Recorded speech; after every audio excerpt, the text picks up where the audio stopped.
मेरे प्यारे साथियों, आप लोगों का बहुत बहुत स्वागत है हमारे YouTube चैनल शिक्षा लो 2.0 पर। तो साथियों, आज हम देखने वाले हैं 5 नवंबर 2023 के करंट अफेयर के ओनली ऑन 15 MCQs लेकर आया हूं, जो कि आपको 2023 में सिलेक्शन दिलाने में बहुत ही यूजफुल रहेंगे। तो साथियों, वीडियो को स्किप न करें, वीडियो को पूरी वॉच करें, नहीं तो आपके बहुत ही इंपॉर्टेंट प्रश्न छूट जाएंगे। ठीक है साथियों, वीडियो अगर आपको अच्छी लगे तो थोड़ा सा हमारे वीडियो को प्यार दिखा दीजिए, हमारे वीडियो को लाइक कर दीजिए, चैनल पर नया हो तो सब्सक्राइब कर लीजिए, बेल आइकन को ऑल पर प्रेस कर लीजिए ताकि हमारे आने वाले हर वीडियो आप तक जरूर पहुंच सके। चलिए साथियों, फटाफट हमारा पहला प्रश्न होने वाला है साथियों, हाल ही में अंतर्राष्ट्रीय बायोस्फीयर रिजर्व दिवस कब मनाया गया है? तो 3 नवंबर को अंतर्राष्ट्रीय बायोस्फीयर दिवस मनाया हमने। ऑप्शन नंबर हमारा फर्स्ट वाला इस करेक्ट आंसर हो जाएगा साथियों, ये आपको ध्यान में रखना है। ठीक है साथियों, तो अंतर्राष्ट्रीय बायोस्फीयर दिवस रिजर्व प्रकृति के संरक्षण के साथ आर्थिक एवं सामाजिक विकास तथा संबद्ध सांस्कृतिक मूल्यों के रखरखाव को भी संतुलित करने का प्रयास करता है। और बायो स्फीयर रिजर्व की स्थापना जो कि 2021 में हुई थी और यूनेस्को ने इसकी स्थापना की थी। ठीक है, तो ये आपको ध्यान में रखना है। ठीक है, चलिए साथियों, बढ़ते हैं दूसरे प्रश्न की ओर। ये रहा हमारा दूसरा प्रश्न, हाल ही में किसने प्रोजेक्ट कुशा शुरू किया है?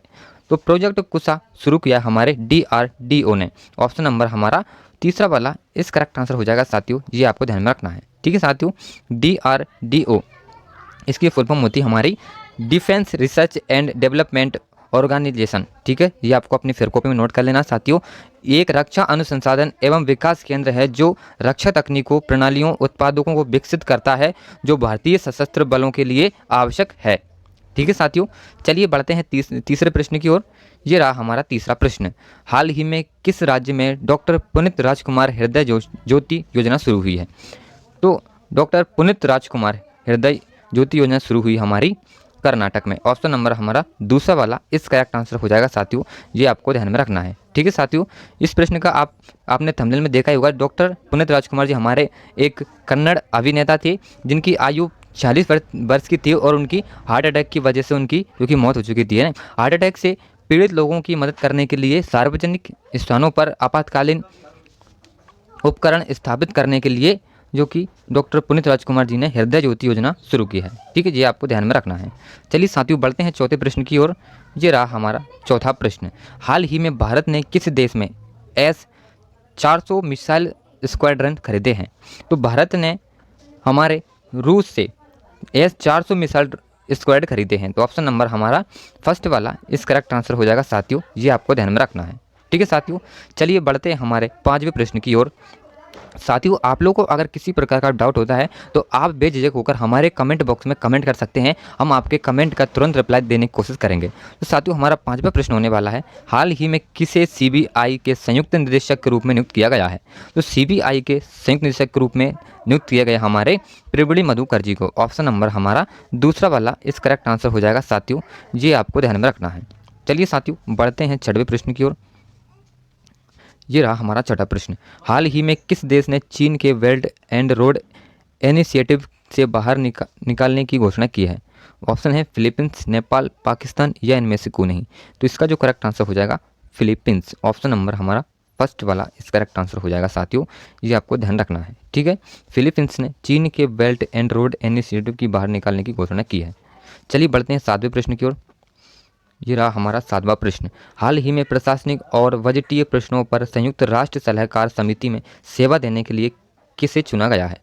तो प्रशासनिक और बजटीय प्रश्नों पर संयुक्त राष्ट्र सलाहकार समिति में सेवा देने के लिए चुने गए हमारे सुरेंद्र अधाना। ऑप्शन नंबर हमारा फर्स्ट वाला इस करेक्ट आंसर हो जाएगा साथियों, ये आपको याद रखना है। चलिए साथियों, बढ़ते हैं आठवें प्रश्न की ओर। ये रहा साथियों हमारा आठवां प्रश्न, हाल ही में वनडे विश्व कप में 4 शतक लगाने वाले दुनिया के तीसरे क्रिकेटर कौन बने हैं? तो वनडे विश्व कप में 4 शतक लगाने वाले दुनिया के तीसरे क्रिकेटर बने हमारे Quinton de Kock. Option number हमारा दूसरा वाला इस करेक्ट आंसर हो जाएगा साथियों, ये आपको ध्यान में रखना है। ठीक है साथियों, चलिए बढ़ते हैं हमारे 9वें प्रश्न की ओर। साथियों, हमारा 9वां प्रश्न होने वाला है, हाल ही में लीना ओमचेरी का निधन हुआ है, वे कौन थी? तो लीना ओमचेरी हमारी थी अभिनेत्री। ऑप्शन नंबर हमारा फर्स्ट वाला इस करेक्ट आंसर हो जाएगा साथियों, ये आपको याद रखना है।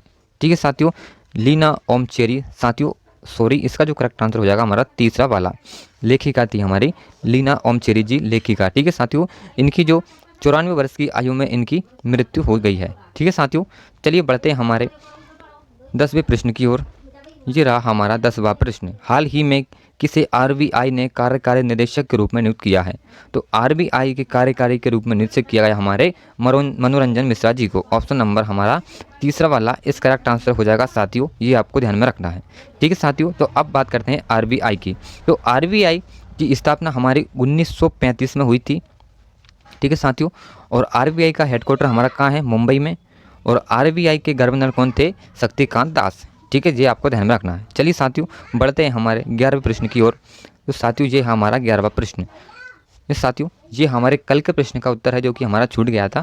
हाल ही में प्रधानमंत्री मोदी ने वर्ल्ड फूड इंडिया प्रदर्शनी का उद्घाटन कहाँ किया है? जिसका जो राइट आंसर हो जाएगा हमारा नई दिल्ली। ऑप्शन नंबर हमारा तीसरा वाला इस करेक्ट आंसर हो जाएगा साथियों, ये अपनी फेयर कॉपी में लिख लीजिए। ठीक है साथियों, चलिए देख लेते हैं हमारे 11वें प्रश्न को। ये रहा हमारा 11वां प्रश्न।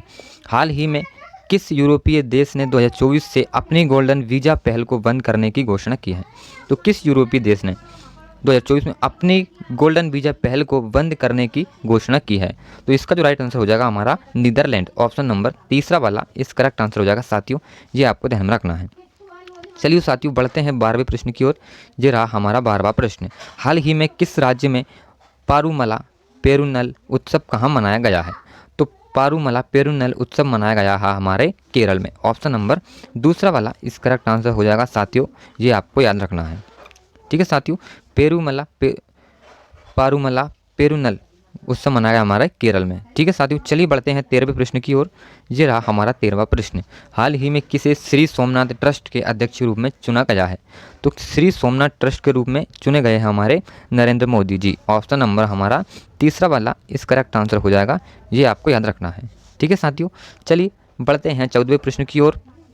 ये रहा आपका 14वां प्रश्न। हाल ही में किसने ग्लोबल बायो इंडिया 2023 की वेबसाइट लॉन्च की है? तो किसने ग्लोबल बायो इंडिया 2023 की वेबसाइट लॉन्च की है? ये वेबसाइट लॉन्च की हमारे डॉक्टर जितेंद्र सिंह जी ने। ऑप्शन नंबर हमारा दूसरा वाला इस करेक्ट आंसर हो जाएगा साथियों, ये आपको याद रखना है। चलिए साथियों बढ़ते हैं हमारे 15वें प्रश्न की ओर। ये रहा हमारा 15वां प्रश्न जो कि आज का हमारा लास्ट प्रश्न है। हाल ही में CBSE किस देश में नए प्रशासनिक कार्यालय खोलेगा? ऑप्शन दिए हैं फ्रांस, जर्मनी, USA या इनमें से कोई नहीं।